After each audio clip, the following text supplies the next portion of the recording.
What's up, YouTube? MerryJane. There could be but one. I'm not going to sing right now, but I just wrote a poem, so I feel like sharing it with you. Nothing big. Just want to read it. Okay. The title of the poem is called "She Was Born." She was born. Mom and Daddy didn't stay together long. Mama was 14. Mama was high and conceived a child while in bed with a stranger. See, Daddy was a pimp, but he was poor. Daddy only had enough charisma to keep one girl. Mama's first time smoking weed was with this dude. Mama's first time drinking alcohol was because of this dude. Mama's first time having sex was with this dude. Mama's first time having sex with a stranger was because of this dude. Mama's first time shooting up was with this dude. Well, they say there's a first time for everything. Less than a year later, she was born. Every time Mama left to go meet another stranger, she was left at home, all alone. Mama couldn't afford to buy no baby food because all the money went to Daddy. Daddy didn't stay with them. Daddy didn't care whether they ate or not. I mean, Mama brought home groceries every now and then. Skip 5 years later, and she never started school. Mama stayed in her room all day with the door locked. Strange men would come in and out of the cramped apartment. One even tried to get in her bed, but she screamed when he left. Oh, Daddy? Well, Daddy left years ago. After Daddy realized that Mama couldn't make any more money for him, Daddy dipped. Some neighbors started worrying about her. They went into her apartment to look for Mama. Mama's door was still locked, but Mama didn't answer when the neighbor called for her. The neighbor ran outside, then ran back in with the big man.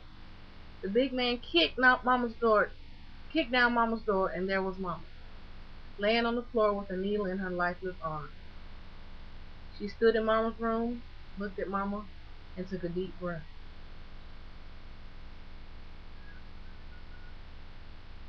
She was only a little girl, but she knew Mama was never coming back. For the second time in 5 years, she was born. She went to live with Grandma.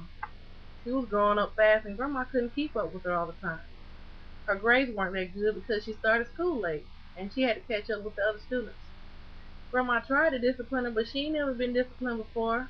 She just told Grandma to shut up and ran out the house. By the time she finished middle school, she had already had sex with 3 dudes.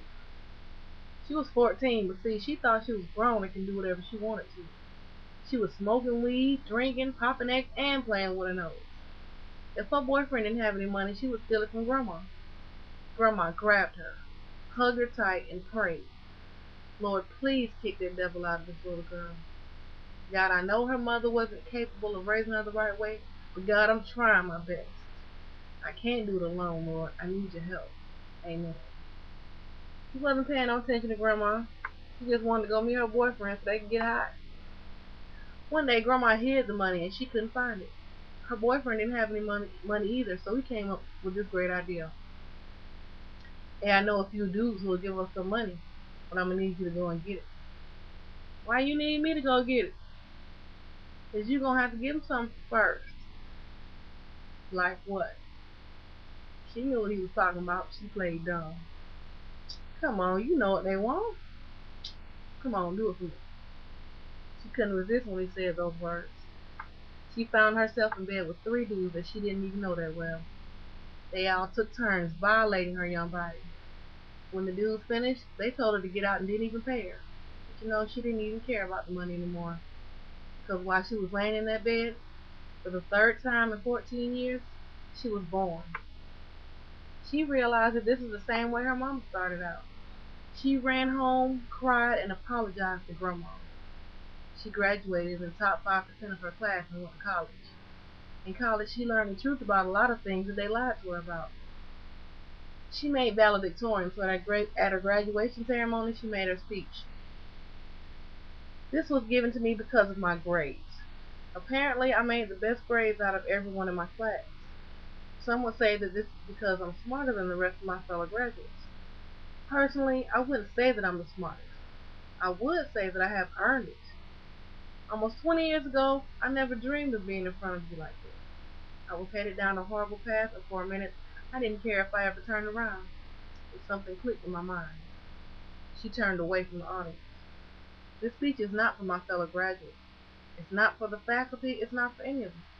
She turned back on her. This speech is for those girls and boys who are headed down the same path I was headed down. Young brother, don't you know you were born to be a king? Young sister, don't you know you were born to be a queen? You all have so much power in your hands, but you are too afraid to use it. Franklin Delano Roosevelt once said, "There is nothing to fear but fear itself." If you're not afraid of the power you hold, you're afraid of being afraid. After the ceremony was over, she was approached by a young girl. The young girl told her that her words meant something, and that she changed the girl's outlook on life. The diploma and the rank she received didn't matter to her. The only thing that mattered to her was that her words gave power to someone who was listening. She cried, gave the girl a hug, and for the fourth time in 23 years, she was born. Hope you like it.